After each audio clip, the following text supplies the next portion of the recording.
तुमचा संधिवात कोणत्या प्रकारचा आहे हे कसे ओळखाल?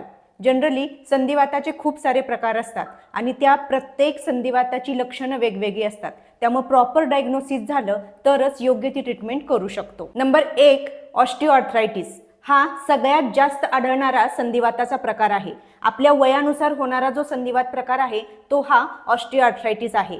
जनरली आपल्या सगळ्यांचे जे गुडघे दुखतात किंवा कंबर दुखते, पाठ दुखते किंवा जो गुडघ्यांमध्ये कटकट असा आवाज येत असतो, सूज येत असते, हे सगळं ह्या ऑस्टिओआर्थरायटिसमुळे होत असतं. याच्यामध्ये वात दोषाचं अधिक जास्त प्रकोपित होणारं लक्षण आढळून येतं आणि जसं वय जास्त होणार तसा हा आजारही जास्त वाढत जातो. नंबर 2, रुमॅटॉइड आर्थरायटिस, ज्याला आपण RA असं म्हणतो.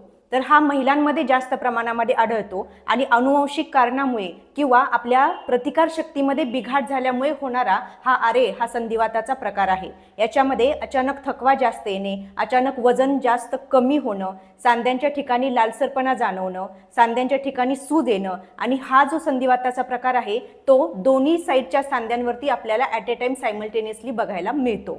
वात दोषाचं आधिक्य असतंच, शिवाय आयुर्वेदानुसार याला आमवात असं म्हणतात. म्हणजे तिथं आम आणि वात हे दोन्हीही जास्त प्रकोपित झालेले दिसतात. Number 3, gout.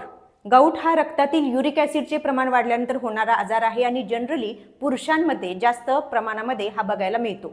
आपल्या पायाच्या अंगठ्याचा सांधा आहे तिथून गाऊटची सुरुवात होते. तिथे जास्त लालसरपणा किंवा तीव्र वेदना असतात आणि जनरली वेदना ह्या संध्याकाळी रात्री झोपल्यानंतर जास्त प्रमाणामध्ये वाढलेल्या दिसून येतात.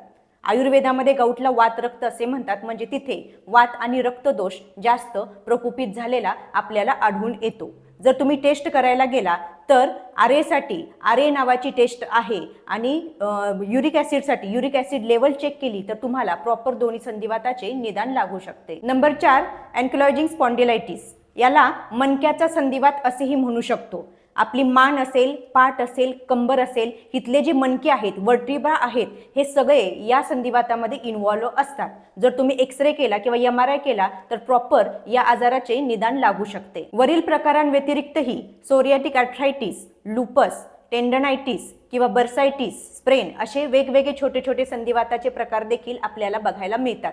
तुम्हाला कोणत्या प्रकारचा संधिवात आहे आणि काही लक्षणे आहेत यासाठी तुम्ही कमेंटमध्ये मला जॉईंट असा मेसेज करू शकता. मी तुम्हाला योग्य ते मार्गदर्शन करेन.